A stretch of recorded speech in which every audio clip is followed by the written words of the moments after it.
शुक्रवारी 9 तारखेला जिल्ह्यातील प्रमुख पदाधिकाऱ्यांची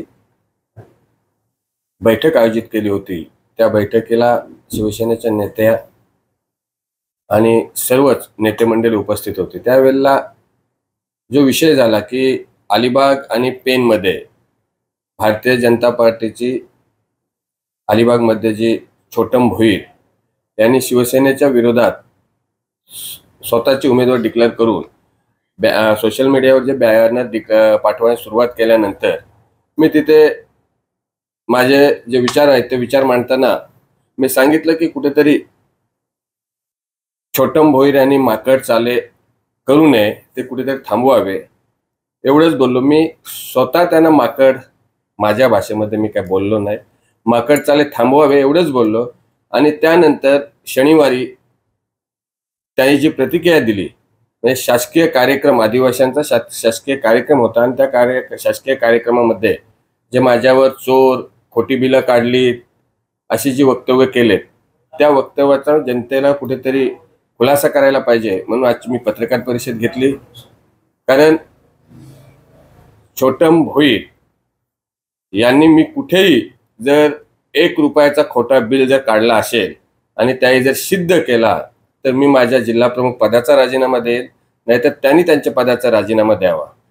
आणि जी त्यांची आम्हाला डिवचू नका, 10,000 माणसं गोळा करेन असं जे वक्तव्य केलेत, दादागिरीची भाषा वापरली, तर मला छोटम भोईर यांना सांगणं आहे त्याही टायमिंग, वेळ, तारीख ज्या दिवशी सांगतील त्या दिवशी राजाकीने तिथे यायला तयार आहे।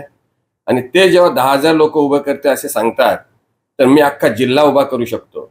परंतु शिवसेनेच्या नेत्यांचं आम्हाला एक सांगणं आहे की निवडणुकीमध्ये शिवसेना, भारतीय जनता पार्टी जे अटल बिहारी वाजपेयी आणि लालकृष्ण अडवाणी यापासून इथपर्यंत जे जिल्ह्यामध्ये, तालुक्यामध्ये जे कार्यकर्ते प्रामाणिकपणे भारतीय जनता पार्टीचे काम करतात ते कुठेही आजपर्यंत शिवसेना, भारतीय जनता पार्टीला युतीमध्ये कुठेतरी असंतोष होऊ नये असे ते कित्येक वर्ष युती सांभाळण्याचा प्रयत्न करतात। पण काल येऊन भारतीय जनता पार्टीमध्ये येऊन कुठेतरी शिवसेना, भाजपा युतीचा जर तुटण्यासाठी किंवा त्या युतीला कुठेतरी हे होण्यासाठी जर गालबोट लागण्यासाठी जर प्रयत्न करतात तर ते कुठेतरी ते थांबवायला पाहिजे। आणि छोटम भोईर आमदार व्हायला निघालेत, त्याही त्यांचा पक्ष वाढवावा, हे कोणालाही ज्याचा त्याचा पक्ष ज्यांनी त्यांनी वाढवायलाच पाहिजे, त्या मताशी आम्ही आमचं काय घेणं देणं नाही। परंतु आमदार होण्यासाठी जे निघालेत, पण छोटम भोईर ज्या वेळेला 2दा जिल्हा परिषदेला सदस्य म्हणून निवडून आलेत तो एक ऍक्सिडेंट होता। कारण त्यावेळची राजकीय परिस्थिती वेगळी होती, ते कसे निवडून आले, काय निवडून आले ते त्याचा आम्ही साक्षीदार आहोत। आणि आता आमदार होण्याऐवजी जिल्हा परिषद सदस्य म्हणून छोटम शेठ यांनी निवडूनच येऊन दाखवावं। शेठने आमची किंवा माझी अंडी पिली बाहेर काढून जे माझ्यावर जी अशी टीका केली, तर छोटम शेठने आमची काय अंडी पिली बाहेर काढण्याच्या अगोदर त्याचीच अंडी पिली आम्ही बाहेर काढणार आहोत।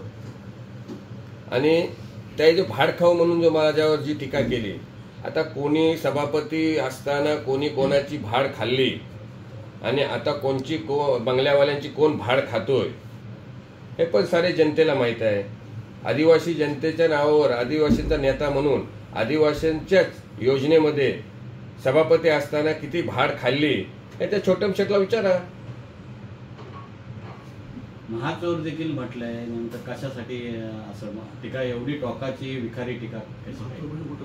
हे बघा, छोटम शेठ जेव्हा आमची 9 तारखेला सभा चालू होती आणि त्या सभेमध्ये मी माझे वक्तव्य केल्यानंतर आम्ही त्यांची क्लिप बघितली, तेव्हा ते शासकीय आदिवासींचा जो कार्यक्रम होता त्या कार्यक्रमामध्ये ते माझ्यावर जेव्हा टीका करत होते तेव्हा त्यांचा चेहरा बघा, ते किती व्हायब्रेट झालेले। आणि ते नंतरची त्यांची पत्रकार परिषद बघा। टीका ही नेहमी करायला पाहिजे, पण वस्तुस्थितीला धरून टीका व्हायला पाहिजे। वैयक्तिक टीका, चोर आम्ही काय चोऱ्या केल्यात त्या त्याही सिद्ध करून दाखवाव्या। जर माझ्या या 30 वर्षाच्या कार्यकालामध्ये शासकीय योजनेची खोटी बिलं काढली असे जे छोटम शेठ सांगतात की 1 रुपयाचा राजाकीने यांनी जर शासकीय योजनेचा कुठलाही खोटा बिल जर काढला असेल तर मी माझ्या जिल्हा प्रमुख पदाचा राजीनामा देतोय, नाहीतर छोटम शेठनी स्वतःचे जे पद आहेत त्यांचा राजीनामा द्यावा आणि ते आरोप केले ते सिद्ध करून दाखवा। तुमच्या या वादामध्ये आमदारांची काय जय महाराष्ट्र. भूमिका आहे? हा? तुमच्या या वादामध्ये आमदारांची भूमिका काय आहे? भारतीय जनता पार्टीचं तसं काय चालू आहे असं आम्हाला तरी वाटत नाही. पण स्वतःला स्वघोषित पुढारी म्हणून जे समजतात, म्हणजे उरणमध्ये गेल्या टर्मला महेश बालदी निवडून आले, तर आता सर्वांनाच वाटायला लागलं की आपण सुद्धा महेश बालदी होऊ शकतो. पण ते महेश बालदी एकच होऊ शकतो. अलिबागमध्ये महेश बालदी होऊ शकत नाही. पक्षश्रेष्ठीने आम्ही विनंती केलेलीच आहे की अलिबाग मुरुड हा विधानसभा मतदारसंघ गेल्या कित्येक वर्ष शिवसेनेचा आहे आणि शिवसेनेने इथे निवडणुका लढलेल्या आहेत. गेल्या टर्मला महेंद्रशेठ दळवी निवडून आले आहेत. तर ह्या मागणीसाठी भारतीय जनता पार्टीकडे अजूनपर्यंत बीजेपी कडनं कुठल्या प्रकारची युतीमध्ये मागणी झालेली दिसत नाही. हे फक्त स्वतः स्वघोषित पुढारी आमदारकी निवडणूक लढवणार म्हणून त्यांची जे हे माकडचाले चालू आहेत. पण एका बाजूला ते शिवसेनेच्या नेते मंडळांकडे सुद्धा भेटीगाठी घेत असतात.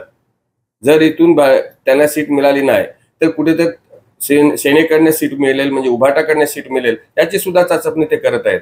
म्हणजे नक्की तुम्ही भारतीय जनता पार्टीचे कार्यकर्ते आहात की ही शिवसेना भारतीय जनता पार्टीची युतीचे उमेदवाराला कुठेतरी धोका निर्माण व्हावा यासाठी कोणाची तरी तुम्ही सुपारी घेतलीत आहात का, असं आम्हाला वाटतंय. छोटू भोईरांची पार्श्वभूमी आताचा अलिबाग मधलं वातावरण काय सांगतंय? अलिबाग मधलं वातावरण सांगा की महेंद्रशेठ दळवी हे 50,000च्या फरकाने निवडून येतील आणि भारतीय जनता पार्टीचे जे जुन्या काळातले म्हणजे प्रमोद महाजन, लालकृष्ण अडवाणी, अटल बिहारी वाजपेयी यांच्यापासून भारतीय जनता पार्टीचे कार्यकर्ते जी लोक काम करतात ते आमच्या युतीबरोबर प्रामाणिक आहेत. पण राजाभाऊ परिस्थिती खरी आहे. त्यावेळेची पार्श्वभूमी तशी होती, परिस्थिती तशी होती की युती होईल की नाही हे शेवटपर्यंत चालू होतं आणि युतीमध्ये कुठल्या सीट कोणाला, बीजेपीला किती जातील, शिवसेनेला किती जातील आणि शेवटपर्यंत ते फायनल झालं नव्हतं. एबी फॉर्म कोणाला मिळेल, एबी फॉर्म कोणाला दिला जाईल हे सुद्धा माहीत नव्हतं. महेंद्रशेठ दळवी यांना सुद्धा एबी फॉर्म शेवटच्या क्षणाला मिळालं आणि ते फॉर्म कसं मिळालं, काय झालं त्याची सुद्धा त्यावेळची पार्श्वभूमी, त्यावेळची परिस्थिती तशी होती. म्हणून आम्ही सुद्धा पेनमध्ये तशी, आज जशी परिस्थिती जर निर्माण झाली तर तशी त्या पद्धतीत सुद्धा पेन विधानसभा मतदारसंघामध्ये आमचे त्या पार्वताताई, आमचे सहसंपर्क प्रमुख प्रकाश भाऊ देसाई आहेत, ते सुद्धा आमचे उमेदवार असणार पेन विधानसभा मतदारसंघामधून. हीच परिस्थिती जर निर्माण झाली तर छोटम शेठ हे सभापती जे होते त्यावेळेला समाज कल्याण खात्याचे जे टेंडर निघाले आणि ते टेंडर ऑनलाईन न करता ऑफलाईन टेंडर काढले आणि त्यावेळेला सुद्धा त्यावेळेचे पेपर तुम्ही चेक करा, त्यावेळेला सुद्धा मीच स्वतः त्यांच्या विरोधात बातमी दिली होती आणि त्याचा साक्षीदार सुद्धा मला तर वाटतं पवार साहेब असतील आणि त्यावेळेला सुद्धा त्यांच्या पेपरमध्ये पण ती बातमी आली होती. मी त्यांच्याकडे ह्यासाठी गेलेलो, त्यांच्याकडे गेलो नव्हतो, समाज कल्याण अधिकारी ह्यांच्याकडे विचारणा करायला गेलेलो की ते तुम्ही जे टेंडर काढलेत, जे समाज कल्याण मधून आदिवासी किंवा इतर समाजासाठी जे सायकल किंवा भांडी पुरवण्याचा जो टेंडर असतो ते ऑनलाईन न करता ऑफलाईन केला आणि मी माहितीच्या अधिकारामध्ये माहिती मागितली आणि त्यानंतर त्यांच्या विरोधात मी बातमी दिल्या, शिवला निवेदन दिले. त्यासाठी मी समाज कल्याण अधिकारी ज्यावेळेला लेंडी होते त्यांना भेटायला मी गेलो होतो. छोटम शेठकडे आम्ही गेलो नव्हतो आणि छोटम शेठचा काम द्यायचा किंवा काय द्यायचा हा अधिकार छोटम शेठकडे नव्हताच, तो अधिकार पप्पू शेठकडे होता.